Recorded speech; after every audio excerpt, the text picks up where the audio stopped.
Okay, great. So, hi everybody, and welcome to Mars and Saturn in Scorpio, which some of you might have gotten used to by now. So this is a conjunction, share the same sign as Scorpio for quite a few months, but it will be exactly conjunct in August. So we're going to talk about a little bit about Mars and Saturn, but then we're going to go really quickly into what it means for each of your signs. Since this is a short webinar, I wanted to just focus on one of those things. There are a zillion other things to talk about, but that's what we're going to, do today.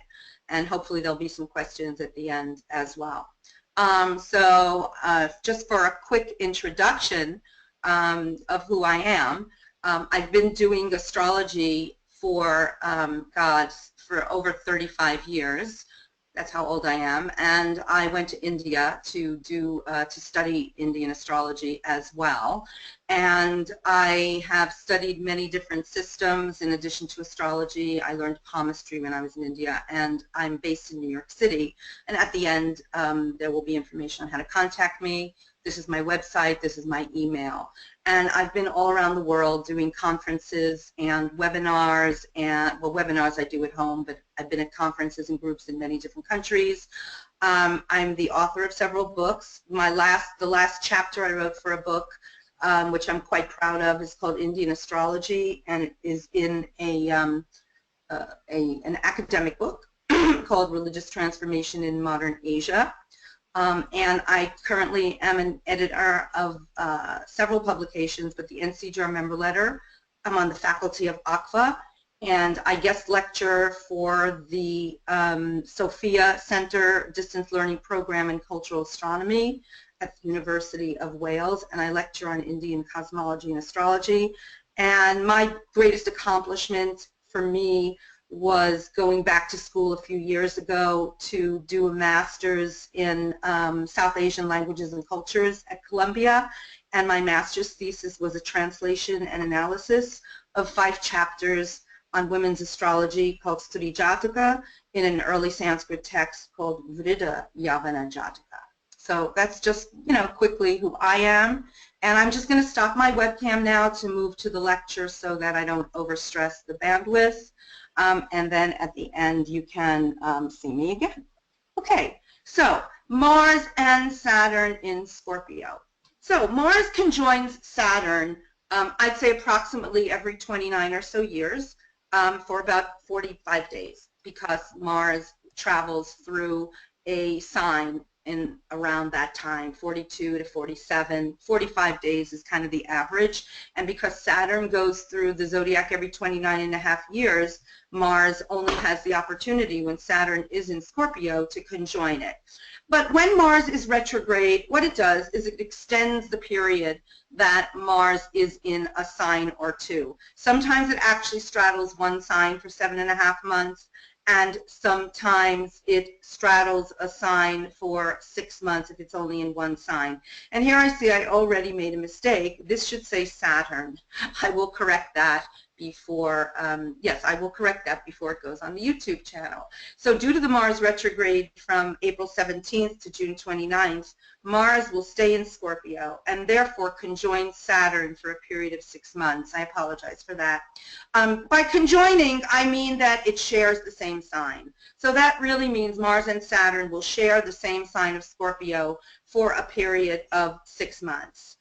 The exact conjunction occurs on August 24th, 2016, and that just happens to be midway through the lunar eclipse of August 18th and the solar eclipse of September 1st, 2016. So the exact conjunction of Mars will come at a pretty intense cycle. So that's one of the reasons I like to do these kind of workshops, just so that people are prepared. So that even though it will be intense in the world in general, it will especially be intense, when you look at your charts as well. And even if it doesn't conjoin another planet or another point or aspect another planet or point, what it does mean is that it is going to be in a house. It has to be in a particular bhava or house in your chart. So it's going to affect everybody. And the conjunction of these two malefics, they are natural malefics. Mars is the lesser malefic, Saturn the greater malefic, in Scorpio, which is ruled by Mars, and in the nakshatra of Anuradha, which is ruled by Saturn. So that's why this conjunction of Mars and Saturn at this particular time during the summer will be especially strong, because Mars rules Scorpio and Saturn rules Anuradha, the nakshatra that they will be in together. So a little bit about Mars. Mars, which is called Kuja, it is also called Mangal, and it has many, many other names. It rules both Aries and Scorpio. The god it's associated with is Kartikeya. The day of the week is Tuesday. The gemstone coral and the color red. The parts of the body include the head, the external sexual organs, the left ear, muscular system, blood, uterus, pelvis, and prostate. Some of these you will recognize as also being associated with Aries and Scorpio. Professions are hunters, military personnel, dentists, surgeons, butchers, barbers. These are from the ancient texts. In modern times, you get Mars people who are entrepreneurs. And in this day and age of entrepreneurs, you will get people with very, very powerful Mars. You also get people who are carpenters, who have strong hands, strong arms, and athletes especially, who have very, very strong arms. And wealth is acquired through metals, battles. When you say battles, it can also mean competitive sports. So you have to take a lot of the ancient symbolism and, of course, extend it into modern terminology. Gold, cooking, land, acts of oppression, and spying. Mars rules strength, and the site it rules is sight. And these are just some of the ancient text descriptions of Mars. They always equate it with actual human qualities. So Mars has sharp and cruel eyes, a young body. It rules youth. It is generous, of bilious nature, of steady, unsteady mind, and has a narrow middle. It has a slender waist, fierce eyes, is bilious, which is Pitta, cruel in nature, red, wrathful, but generous, and it rules matters pertaining to strength, products from the earth, brothers or siblings, we could say, war, courage, fire, enemies, attachment to females, obviously sexuality, and mental dignity. It has to do with courage, disease, younger brothers, lands, foes, blood, paternal relations. This is from another text. As you see, I've taken them from two texts. And he is a crook, an arms bearer, a goldsmith, and a thief. I always like putting the classical interpretations. I always think it's kind of interesting. Anyway, it is a fiery, dry planet. It is the commander-in-chief. It is noted for its constructive and destructive energy. It represents the level of ambition, desire, sexuality, courage, mechanical ability, and physical strength. Mars people approach life with enthusiasm and a tendency to act before thinking. So if Mars is strong in the chart, it will bring self-confidence, endurance, heroism, strength, combativeness, sharp wit, mental activity, muscular strength, ambition, and leadership. If the planet is ill-placed, there will be rashness, loss of temper, impatience, foolhardiness, a quarrelsome nature, and impetuousness. And here are some illnesses that are associated with Mars: mumps, bleeding, infections, anything that has to do with inflammation, colds, and fevers. And now we're going to look at Shani for a minute in the same way. Shani, or Saturn, rules Capricorn, Makara, and Aquarius, which is Kumbha. The day of the week is Saturday. The god is Yama, who is the god of the dead. Gemstone are dark stones like sapphire, onyx, amethyst, lapis, and the color is black or dark blue, like Krishna. Parts of the body are the bones, the hair, the ears, and the teeth. And the professions are the researchers, scientists, real estate agents, construction workers, anything that has to do with metal, iron, wool, leather. And really Saturn has a lot to do with discipline, being alone, and that's why they are great researchers, because they spend a lot of time by themselves. They're good with real estate, meaning selling real estate, construction, and just having a good feel for anything related to homes. Saturn people are going to be the ones that are going to do things very, very methodically, slowly but methodically. According to the ancient texts, wealth is acquired through fruits, through servants, sculpture, and the woods. Servants meaning that Saturn people are not always leaders, but they are the best workers in the world. So sometimes they might not be like Mars, going out and leading an army, but they are going to be really good soldiers. It represents sorrow and is associated with the sense of touch. So, according to the ancient texts, Saturn is lazy, has eyes of gold, a thin, tall body, and is of a windy nature, meaning it is Vata. And it has deep eyes and idle, governs muscles, cruel, and has no pity. Large nails, teeth, stiff hair. So you see these are the kinds of descriptions that you get. It does have to do with longevity, death, fear, misery, sickness, captivity, and poverty. A lot of times it's written about in a very negative way, but actually it has a lot to do with the idea of the life and death cycle. It is the karaka for the 8th house, and so because it is the karaka of the 8th house, it means that you are fully aware of life and death, and you will have people who are hospice workers and people who deal with, let's say, undertaking, getting headstones, cemeteries, but not necessarily in a negative way, but people who actually can look death and tragedy straight in the eye and can really talk to you in a very, very good, logical way. So they are also the kind of social workers that will come to you when you have a loved one who has passed away, let's say grievance counselors.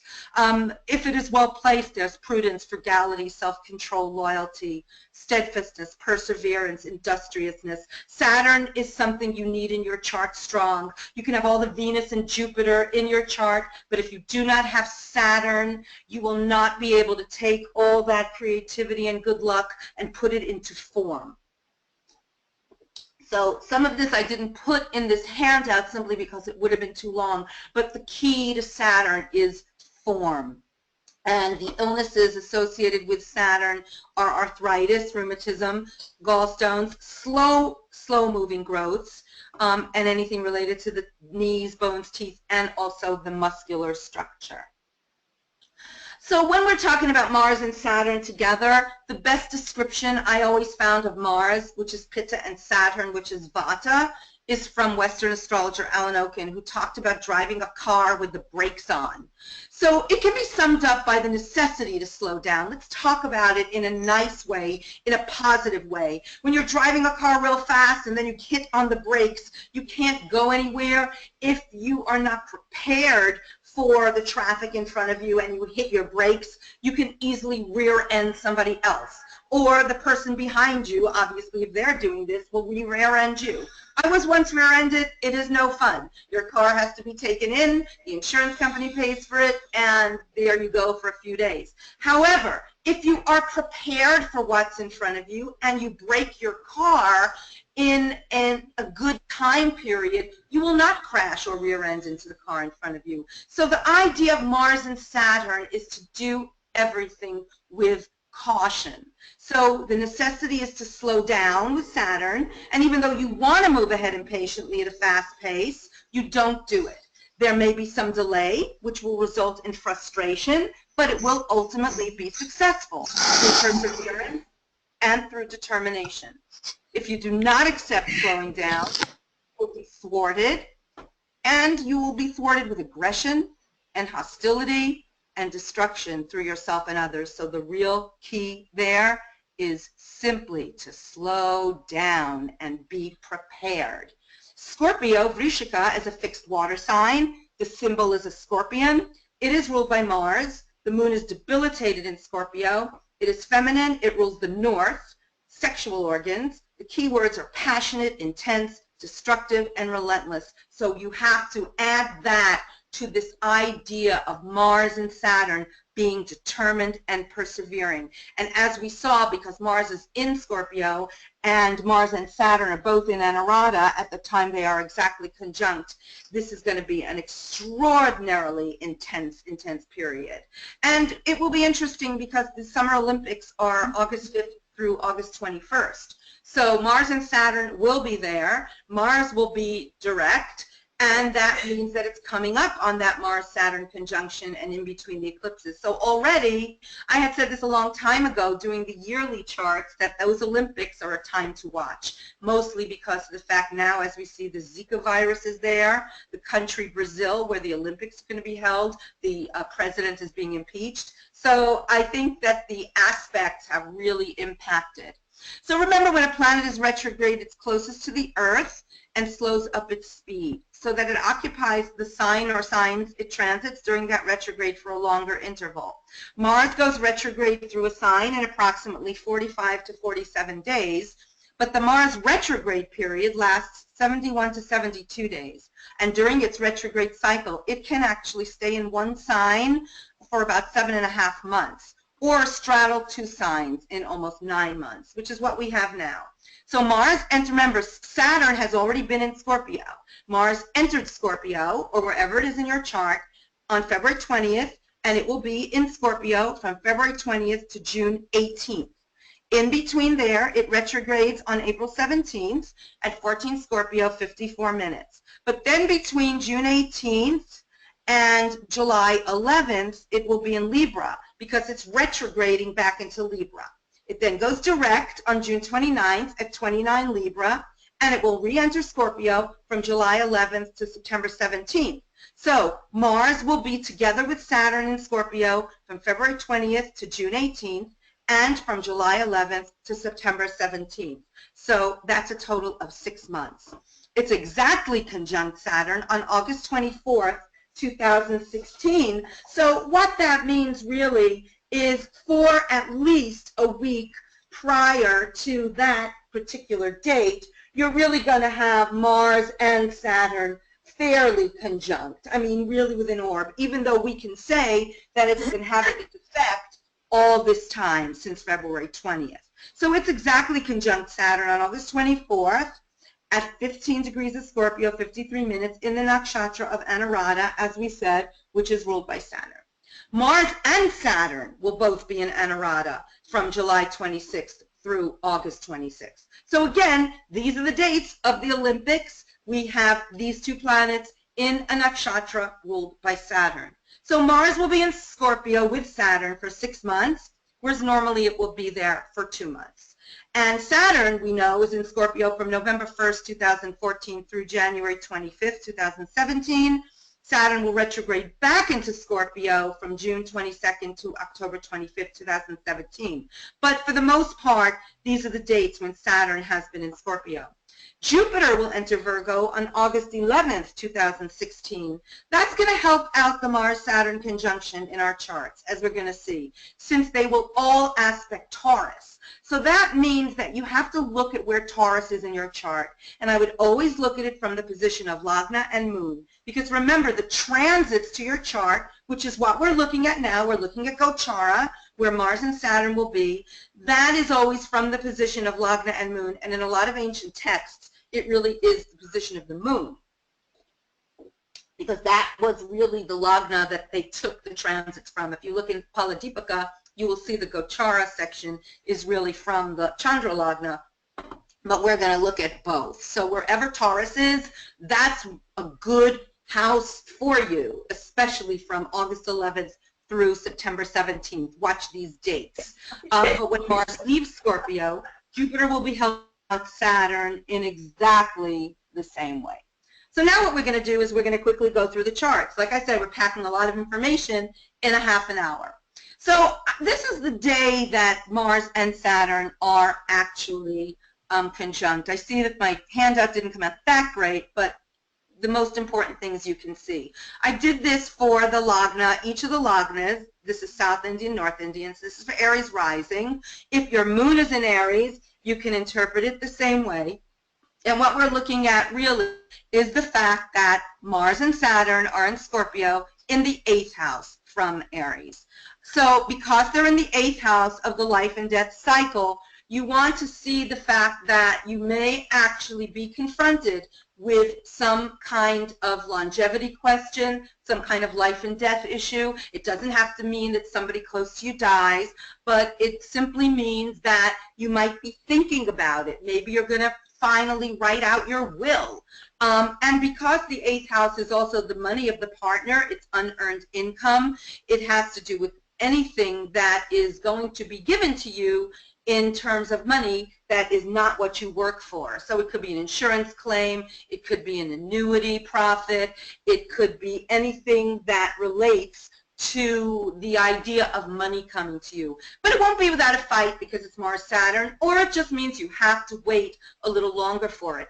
Also, Scorpio is a very animated and intense sign and very athletic. So I would say to everybody, no matter where your Mars-Saturn is, within that time scheme around August, I would say the whole time Mars and Saturn are in Scorpio, but especially when Mars and Saturn are in Anurata, always do something physical, and because it's the summer, you will be able to do that. And remember, these are the aspects that have to do with accidents because of the 8th house. So you have to slow down. Don't worry about other people. They might be driving fast, but you have to really be looking at everybody else. And what I was saying before about Jupiter means that in addition to Mars, Saturn being in your 8th, it's also aspecting your 2nd. However, at the same time, Jupiter is aspecting your 2nd. So this is something that I picked up from K.N. Rao many years ago, looking at that double transit of Saturn and Jupiter. So it does mean that for the time that Mars, Saturn, and Jupiter are in these signs, Jupiter in Virgo and Mars, Saturn in Scorpio, wherever Taurus is in your chart, look at it, it's going to be very highlighted. It's going to be very good because of Jupiter, but it's going to require work because of Mars and Saturn. So I think this in the end will be pretty good for assets. And remember also that once Mars leaves Scorpio in September, you're still going to have that double transit of Saturn and Jupiter. So Mars and Saturn in the 7th house of marriage, if your Lagna or your moon is Taurus. And this also has to do with going abroad. So it might be because it's the summer, you're taking a vacation abroad. Now, I would say if you are taking a vacation abroad, just to be very careful. Maybe things won't work out as quickly as you want. Again, maybe you want to do too much. Slow down. Better to do 2 countries and really see them in an intense, full way than to run around Europe, let's say, and do a zillion countries. This will be a time when you and your partner can disagree, no doubt, and I'm not going to sugarcoat it and say, oh, it's such a wonderful time, but because of the fact that your Jupiter is aspecting the 1st house, it can also mean that you will take the high road. And at least if you're aware that you have these aspects and intensity, then you know that you can work it out. Walk away if you get involved in an argument. It's really best. You're the one who has the knowledge because you're the astrologer. So if you know that you are going to have Mars and Saturn in Scorpio, if you're Lagna or Moon or Taurus, just be sure that you don't get focused on winning your argument. It's also the 7th house, so it does have to be with it has to do with disputes. Better to listen rather than win. Really, really, really important. Again, I'm going through this rather quickly, but there's of course more to it. You still have to look in your chart and see what else it might be aspecting in your chart. So this is if you have Gemini as the ascendant. Here is in the South Indian. I didn't put the South Indian and North. South Indian is Gemini, or your moon is Gemini. That means you have Mars, Saturn in your 6th. Now, Mars and Saturn in your 6th is good. Mars and Saturn in 6th from the moon or your ascendant, because if you have malefics in your 3rd, 6th, 10th, or 11th, it's good, even for a transit. You're kind of reading the transits the way you would read a natal chart. This does have to do, though, with winning competitions, winning legal battles, open enemies, so, employers, employees. So it does mean that even if you have arguments, you'll win them. But I always said that if you have a house that has to do with open enemies, it means you have to have the enemies. It also can mean an illness or, not feeling well, a condition. So just really keep your eye out for anything, because, this is, again, Vata and Pitta together. So this could be also things that have to do with the muscles, things that have to do with arthritis. I find that Pitta-Vata combinations have a lot of, arthritic complaints if you are of that age. But really, it just means that you can take care, you can take supplements, and you can be really on top of things. Again, because Jupiter is going to be, really in this sign where it's hitting Taurus, I think that this will be actually a very good time to meditate and take it easy and really look at situations, especially if you're in a situation where you're going to have kind of arguments or anything like that. Okay, so here we have Cancer Rising. When we have Cancer Rising, it means basically that your Mars and Saturn are in your 5th. Here's Cancer Rising, and Mars and Saturn are in your 5th, or if you have the Moon in Cancer. You know, you might have kids that act up. Trust me, Mars and Saturn in your 5th means that your kids are going to start having arguments with you. Don't give in to them. It's just like with your partners. Be on the lookout and be the Saturn, be the adult, be the wisdom person. It does have to do also with sports, with physicality, so you really do want to take advantage of the summer. But be careful, you know, don't extend yourself too much. Mars wants to go crazy. Scorpio, do undersea diving, mountain climbing. I mean, Mars and Scorpio wants to do all that stuff. Saturn is there. Be careful, meaning if you're doing something for the first time, get a mentor. Do not do something stupid. I mean, sometimes during the summer, people really do silly things. Don't do things like that. If you can be careful and just be very, very sensible when it comes to your physical activities, you'll do fine. And because Jupiter is hitting that 11th house, you're going to do well with money. There will be an investment, there will be speculation, but trust me, this will do fine with money because you'll have that Jupiter hitting that Taurus. Okay, so when we get to the Leo Rising or Moon in Leo, we have Mars and Saturn in the 4th. Yeah, you know, you might have to do something with your house. Maybe you want to renovate. Maybe there's a repair. Again, watch it. I would probably not renovate it until Mars left, only because it probably can be something that takes longer than you want it to. If your mother is still alive, maybe your mother is going through some difficulty, go see your mother. Call your mother. If you don't talk to your mother, well, what can I tell you? But it's really a time when you might actually have a parent. Sometimes it's the father also, but it could be the mother who's just not feeling well. But a lot of times it is your house. Be careful. Watch your home. You know, really, you know, if you're going away on vacation, make sure that you lock it all up. And, you know, if you have to move, for instance, suddenly, just try to take your time and don't do things very, very impulsively. Remember, Mars and Saturn are hitting your 10th. Jupiter is aspecting your 10th. This is a great time for your career. It really is. But because Mars and Saturn are in the 4th, a lot of times when you have malefics in the 4th, it means you're going to be pulled away from home. So you might be at the office. You might be working late, which maybe won't do well with your family or your partner because you might, you know, be scheduled for a vacation. So again, it's balance in the home.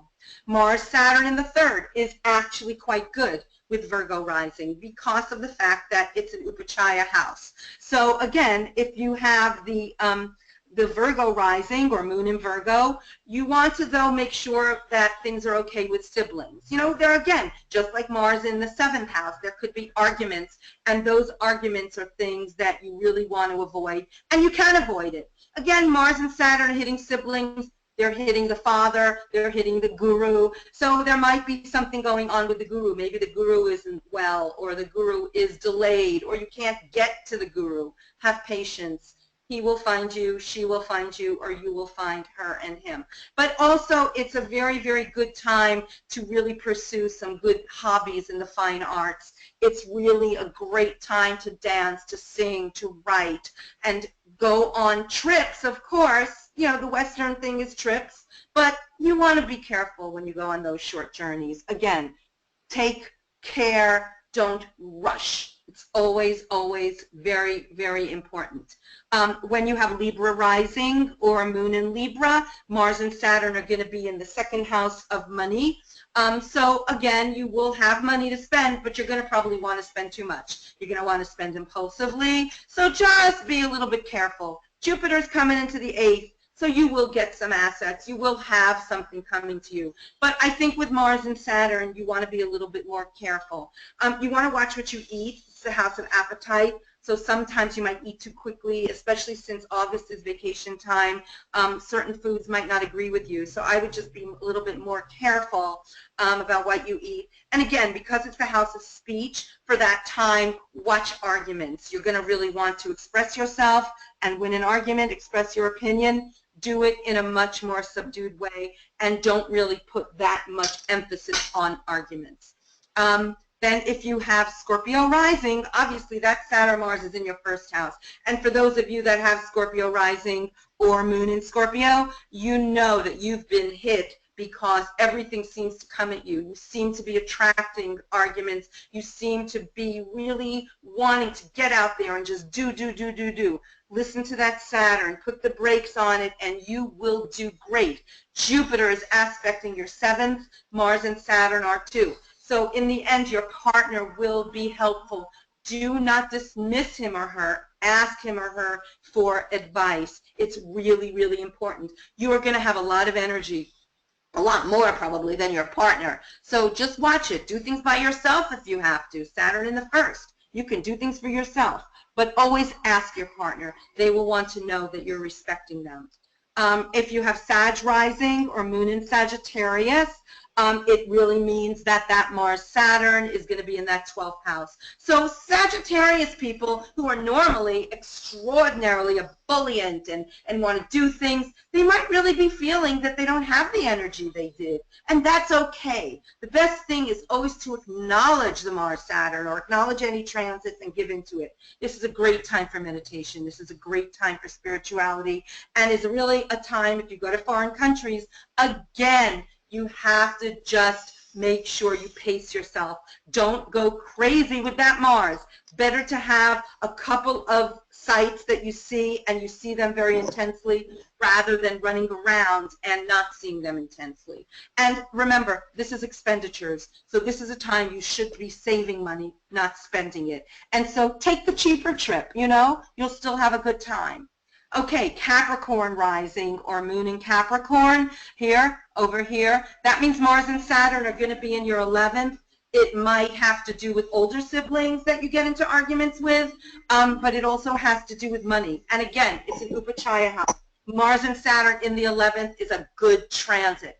It's going to give you that entrepreneurial feel. You're going to really, really want to earn money. So you're going to have some great lofty goals for your career, but this is a time to be practical. And if you're Capricorn rising, you're used to being practical anyway. You will get that money. I always find that malefics in the 11th, either natally or by transit, are so good for businesses. And, you know, again, you have to just be a little careful with your kids because they might give you a hard time, but that Jupiter is hitting it, so your kids might actually do well. They might win awards. They might be, you know, in a great competition as well. And then the Aquarius rising or moon in Aquarius, also remember that there are much fewer Capricorn, Aquarius, Pisces, and Aries rising people and Taurus because it's the sign of short ascension. So you're not going to get as many people who have this, but you will get people who have their moons in Aquarius. And here you got that Mars-Saturn in your 10th. Again, the 10th is a Kendra, but it is also considered an Upachaya. So really this is good because Mars is actually in its Dikbala position here. So Mars is going to get you to go out there and you really want to achieve, achieve, achieve. However, watch it. Don't express your opinions too strongly. Be a little bit circumspect. Be diplomatic, because if you go out there and just go out there in your career, you're going to come on too strong. So Saturn is going to help you to at least be a little bit subdued, but really get your ambitions rolling here. And because Jupiter is in the 4th, you probably will be able to balance and spend more time at home as well. So, you know, you're still going to have to balance, but your family is going to be a lot of help to you. And then the last, running through all this, is Pisces rising, or if you have moon in Pisces. That means that your Mars and Saturn are in the 9th. Again, it could be something with the father, if you have a father or a father figure. It could also be your boss. It could also be your guru. Some things might be less than perfect with them. So, you know, if you aren't estranged from your dad and he's alive, or a stepfather even, although stepfather is usually the 10th, give him a call. And also, it's a great time for a spiritual practice and for knowledge, really, because Saturn works very well in the 9th house. So just like when it's in the 12th, this is not bad at all for doing something that is going to put you in a situation where you're gaining knowledge. I would, however, again, watch the opinions, because 9th house people have very strong opinions. It's like Sagittarius. They really think that they know everything when you really need that Saturn to be humble. So listen to what other people have to say. It's a great time to learn from other people and not just go out and express your own opinions. And things take time, so you will have luck.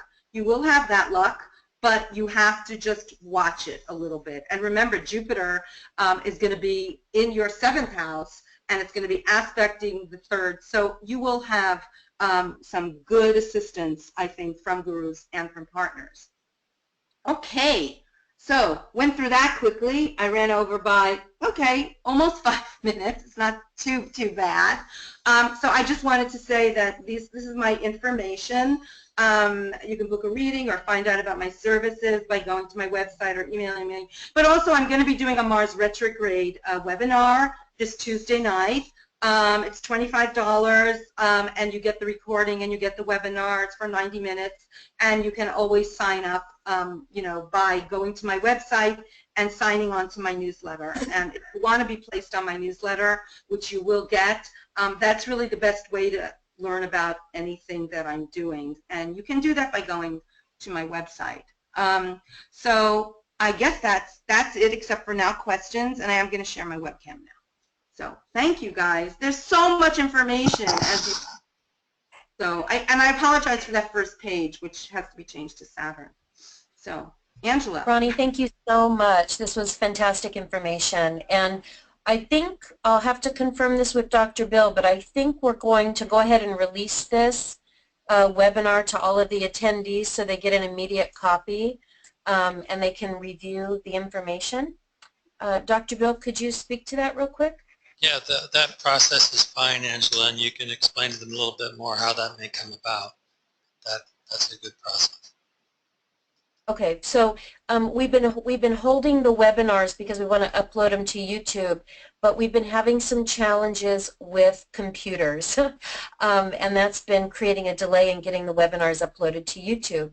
But this is a very relevant topic, and a lot of people are talking about this subject matter. So Ronnie gave us the approval to just go ahead and automatically release it to people after the webinar. So anyone who's registered for the webinar will get an automatic copy. So you don't have to worry about that, and I'm sure that will make lots of people happy. And so we'll go ahead, if there's any questions now, we'll take them. We did get one question, Ronnie, but you've already addressed it in the webinar.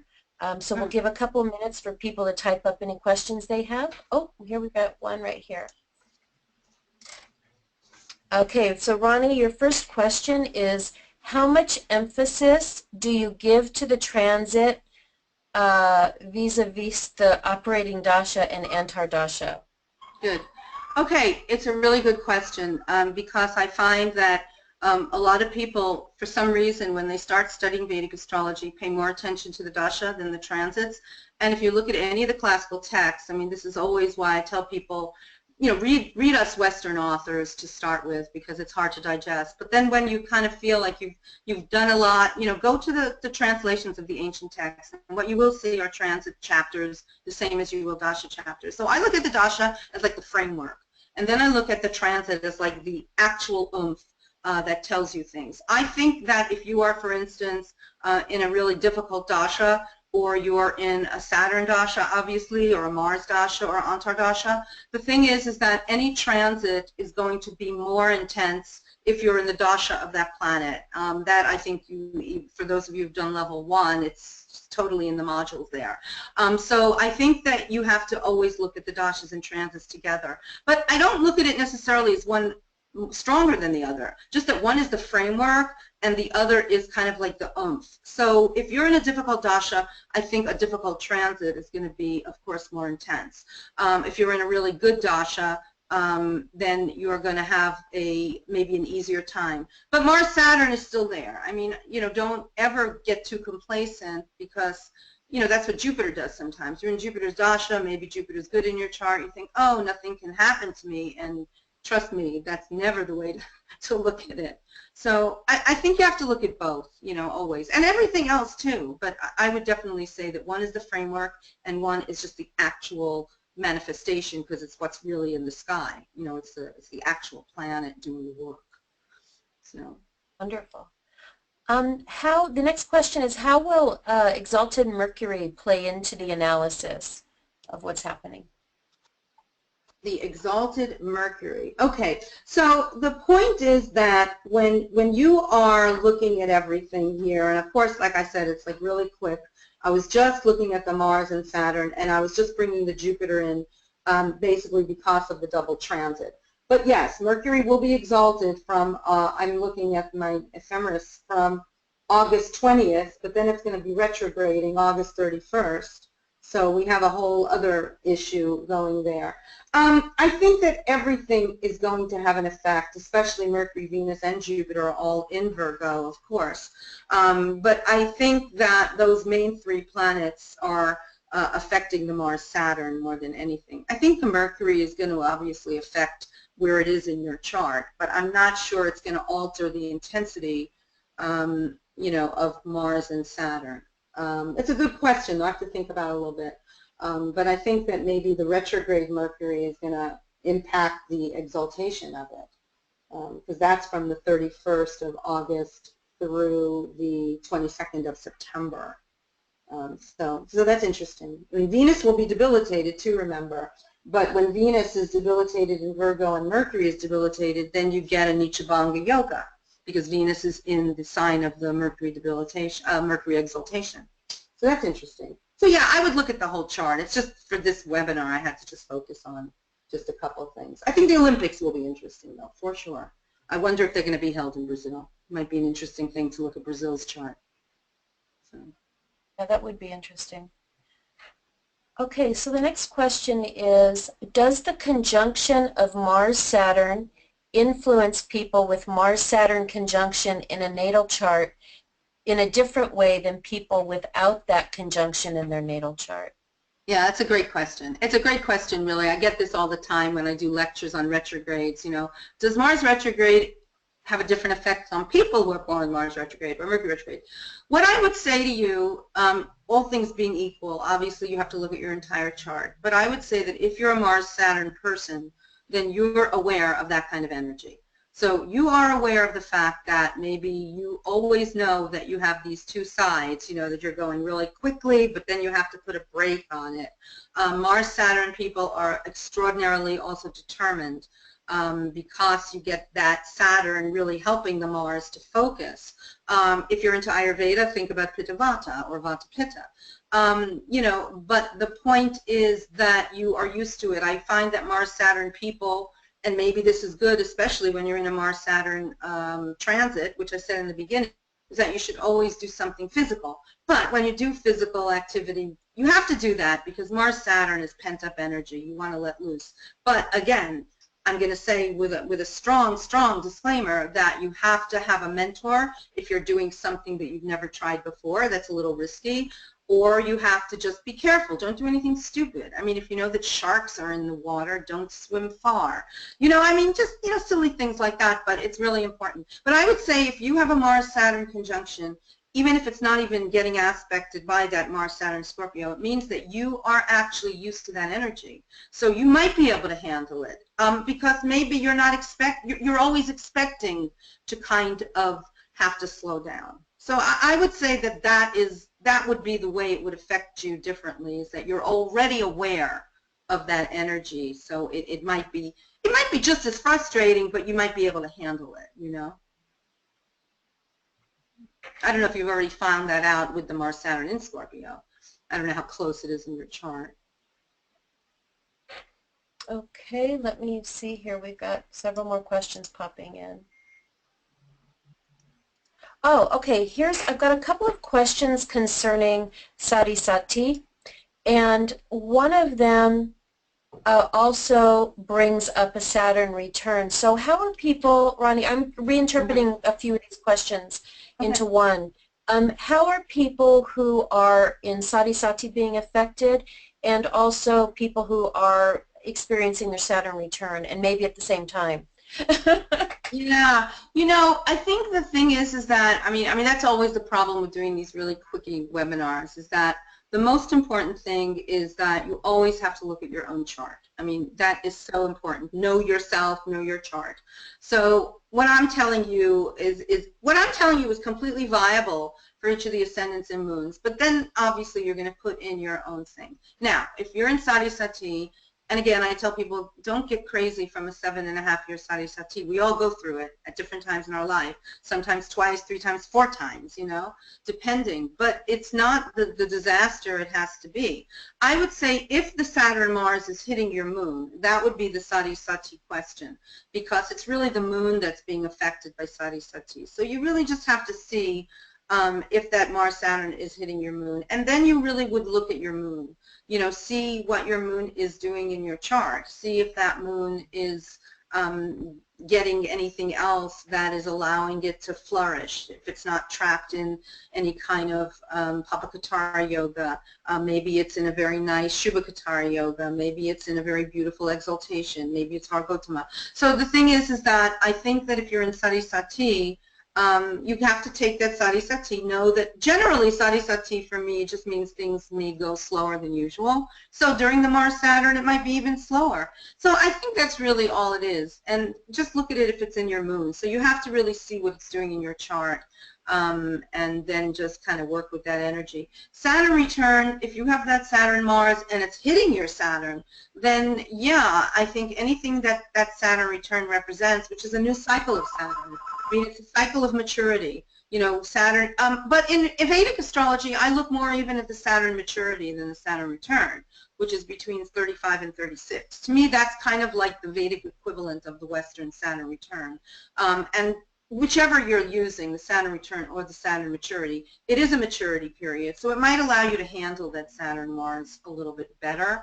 And I think the most important thing is to see if it's actually aspecting your Saturn if you're in a Saturn return, and if it's aspecting your moon if you're in Sati Sati. But in general, this Mars-Saturn period is intense, and it's slowing things. It's making you want to do things quicker, but it means that you have to slow them up. Remember, that Mars in Scorpio makes a more intense Mars, and then that Saturn and Mars in Anurata is like, it makes it a more intense Saturn. So that's why it's a very, very, very important transit right now. And the fact that it's around eclipses, and of course, because everything is within its retrograde. I mean, we just came out of 5 retrogrades, including Pluto, and now we're still in a period of 4 retrogrades until the 22nd. So when Mercury goes direct. So yeah, that would be my, kind of general advice, where to look in your chart.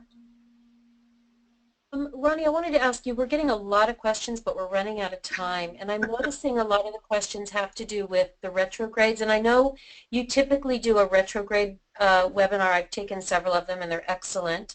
And so if people go to your website, they'll be able to see your upcoming courses and registration for your eclipse webinars, for this upcoming Mars retrograde webinar.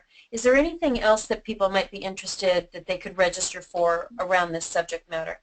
Yeah, I mean, the best thing is to, if they go to my website, to just put yourself on my mailing list, because then I'll immediately get it. Although after this webinar, what I will do is wait about an hour, because what I will do is I will go and put the registration form on the site for this Mars retrograde. It might already be there, but I have to see. I'm not sure.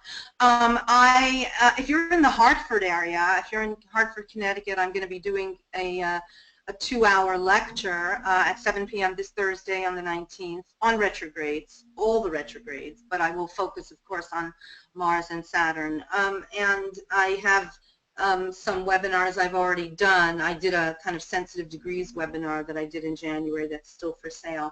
But I think that you can look around. I mean, if you're, there's a lot of people, I think, talking about the retrogrades. And I think that and also my newsletter, I'll be addressing it. I think the most important thing right now is the fact that things are just going wonky. I mean, it's not just the United States, because yeah, we live in America, some of us, not all of you live in America. But, you know, when I looked at this year, at the very beginning of the year, I was looking at the Olympics, I was looking at the election, and while I didn't think that the election would necessarily be like it was in 2000 with Bush Gore, I knew that something weird would go on with it. So here we have somebody who just got the election, got the nomination for the Republican Party, and he's a real Mars person. He has Mars 3 degrees away from his ascendant. So, you know, again, that Mars is really strong, and he is saying all of the things. He's just talking and going crazy, you know, and Saturn hasn't really seemed to slow him down. So I don't know, but again, look at your chart and see what's stronger, Mars or Saturn. His Mars is so totally strong. But there are other things that are going on.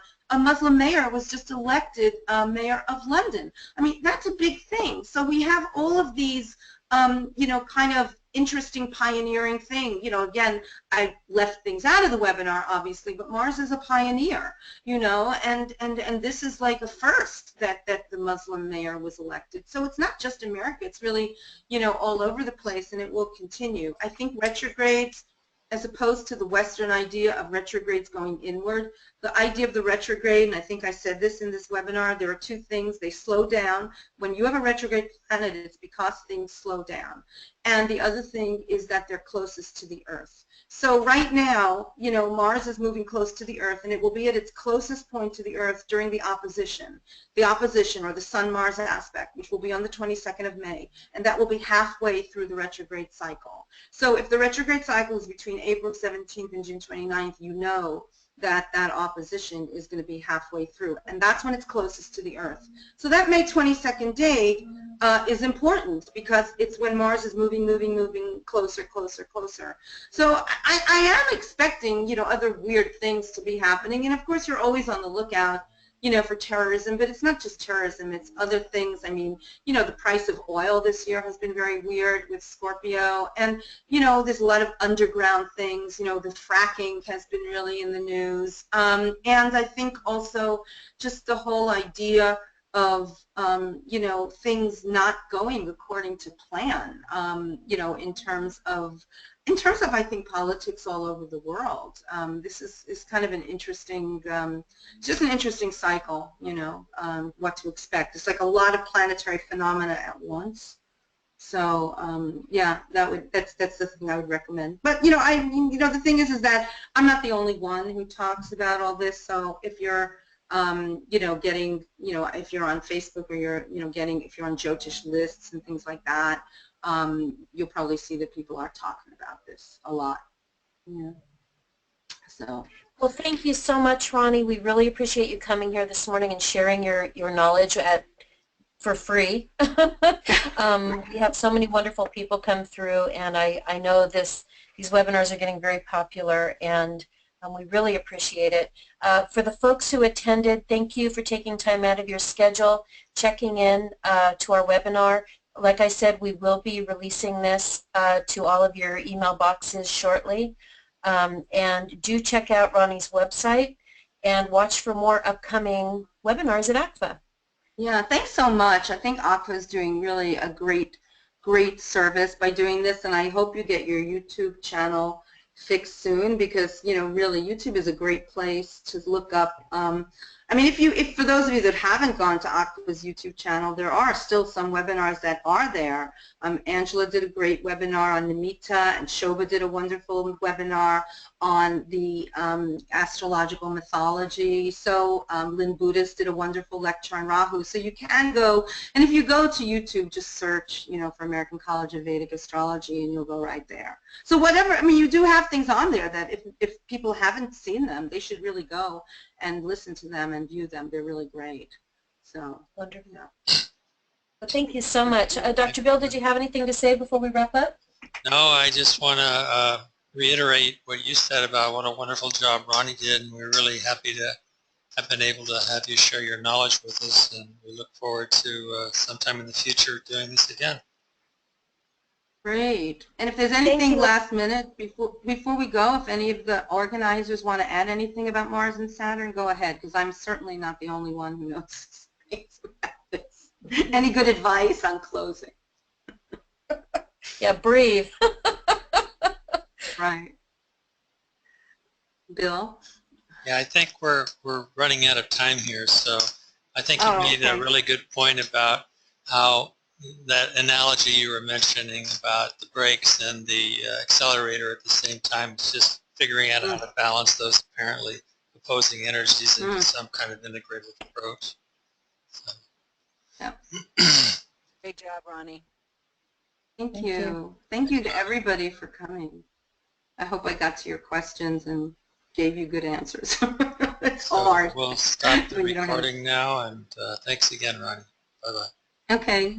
Thank you. Thanks, everybody. Bye.